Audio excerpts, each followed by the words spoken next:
Hello lovelies and welcome back to Interpretation of Beauty. This is the channel dedicated to providing knowledge and education of skincare and all aspects of beauty.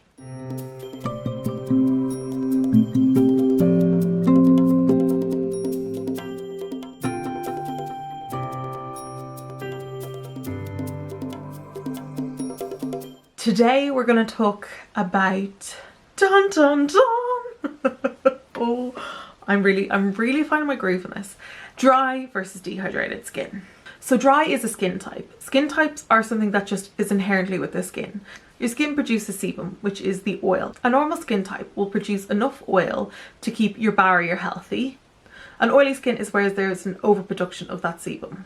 On the flip side of that, a dry skin is where the skin does not produce enough sebum. A lot of people's skin type changes as they get older. Our sebaceous glands produce less sebum. That's why a lot of, don't want to say the word older, but a lot of aging clients will always want something that feels really rich and nourishing going on the skin. When you ask someone with a younger skin, I was going to say we, but like I'm not classed as young anymore. If they have oil on their skin, they will tell you that they hate anything rich going on their skin because they're worried it's going to clog pores. Dry and dehydrated often get confused because they're very similar. It's very difficult for the average person to spot whether they have dry or dehydrated skin. Dehydrated skin, on the other hand, is a lack of water in the skin, a lack of hydration.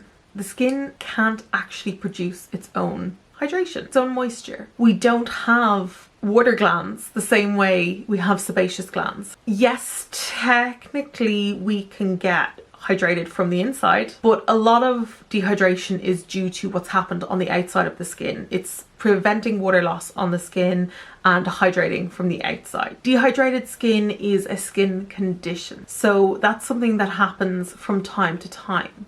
Some people might get dehydrated when it comes to winter, or some people might get dehydrated during the summer. Some people might get dehydrated during stressed times. Yes, some people can suffer from chronic dehydration, but it's not inherently the skin's doing. So that's why I like to think of skin conditions are something that has happened to the skin. Skin types are what the skin causes. So the skin can't cause dehydration, but it can become dehydrated. When your skin is dry, I always class it as flaky skin. Now, if someone's chronically dehydrated, they're going to be flaky too. The way I distinguish dryness and dehydration, the one question I ask clients is, when you get out of the shower, does your skin feel tight? That means the skin is dehydrated. The reason this is because in the shower, normally it's quite warm. Your moisture evaporates off the skin in the heat. This causes that tightness. How do we solve dehydration? And then how do we help dry skin? Dealing with dry skin and dehydration are very similar. People who suffer from dehydration, once they start controlling what is causing the condition, they will see the skin get better. Unfortunately, people with dry skin, unless your skin integrally changes, which can happen throughout life due to hormones, you will always suffer from dry skin. You will always be looking for that nourishment from products. With dehydration, your skin barrier, we call it the lipid barrier, isn't working properly. A lot of the times you'll see sensitivity correspond with dehydration because your barrier is obviously not working correctly, which means that it's letting external pollutions and irritants in at the skin too.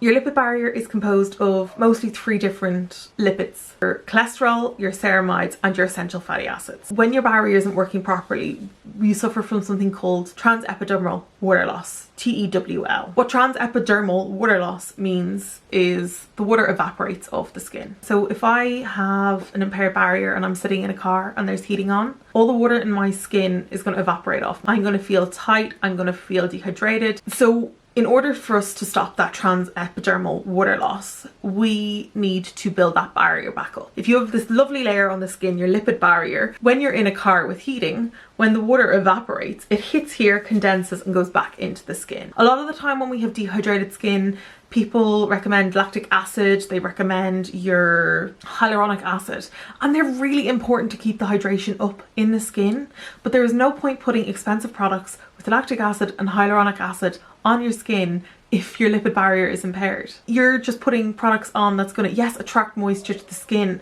but there's nothing locking that moisture in there. So what ends up happening is you are using hyaluronic acid and you're still dehydrated because there's no lipid barrier. This is where someone with an oilier skin who suffers from dehydration can run into a little bit of problems, because you do need to put that little bit more oil into the skin. Now, I'm not talking about rubbing sunflower oil or olive oil onto your face. So you want to be looking for products with ceramides, peptides and botanicals, which have your essential fatty acids. Brilliant botanicals are safflower, rose hip, evening primrose, flaxseed. Just obviously be careful if you have any allergies that you're not using something on your skin that may cause an allergic reaction or an irritation in the skin. They all will work together to rebuild that barrier. And once you are rebuilding that barrier, 100% use your lactic acid and your hyaluronic acid to lock in that moisture. It's going to attract moisture to it and really hydrate it. You will still want to use those products on an everyday basis when it comes to dry skin. With dehydrated skin, sometimes it's a course of 6 months on a cream to rebuild that barrier and then not doing things to break down the barrier. So a lot of people come in to me and tell me they have an oily combination skin, they're oily on the T-zone and they're dry everywhere else. And yeah, could be right. Chances are you're dehydrated everywhere else though, and the oiliness is being caused by dehydration. So it can be a vicious circle. Someone's stripping their skin to get rid of the oil, they're getting dehydrated, so the skin's producing more oil to try combat that dehydration, and we end up stripping the skin more. So a lot of the time when people are using harsh products with alcohol in them, sometimes SLS, sometimes it can just be an overuse of the likes of glycolic or salicylic. Their skin gets dehydrated because they're breaking down that barrier, because they're removing the essential oil that's needed for the skin. So a lot of the times when I have a very oily dehydrated client coming in, the first thing I recommend them to do is stop trying to control the oil so much. Let's repair that skin barrier first. And once the skin barrier is repaired, if the oil hasn't leveled out, let's gently try communicate with the sebaceous glands to tell them to stop producing so much oil. But there's no point communicating with the sebaceous glands to tell them to stop producing oil if the skin is doing the only thing it knows to do. It's something I'm very passionate about. A lot of people suffer from oily skin. I've been there myself, so wanting to strip it and never thinking of putting something nourishing on my face, because the thoughts of having something that was slightly more oily on my skin terrified me, because I knew I'd break out. But I've seen it with clients and I've seen it with myself. Once you start looking after the skin barrier, your skin's going to start responding and stop producing the oil. Now, that being said, there are people out there with genuine acneic skins, and once we repair that barrier, they might have a couple of really bad breakouts during that time. But once the barrier is repaired, then we can go in and start really discussing with the sebaceous gland. But that's all from me today. I hope you learned something, and if you have any questions or any topics you want me to cover, please just leave a comment down below. Please like this video and subscribe to the channel, and even if you could just share this video with one friend, it would really help. And yeah, that's all from me. I will see you guys in the next video. Bye.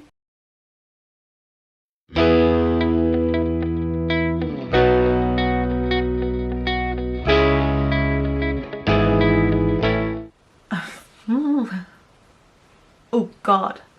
La la la la la la la.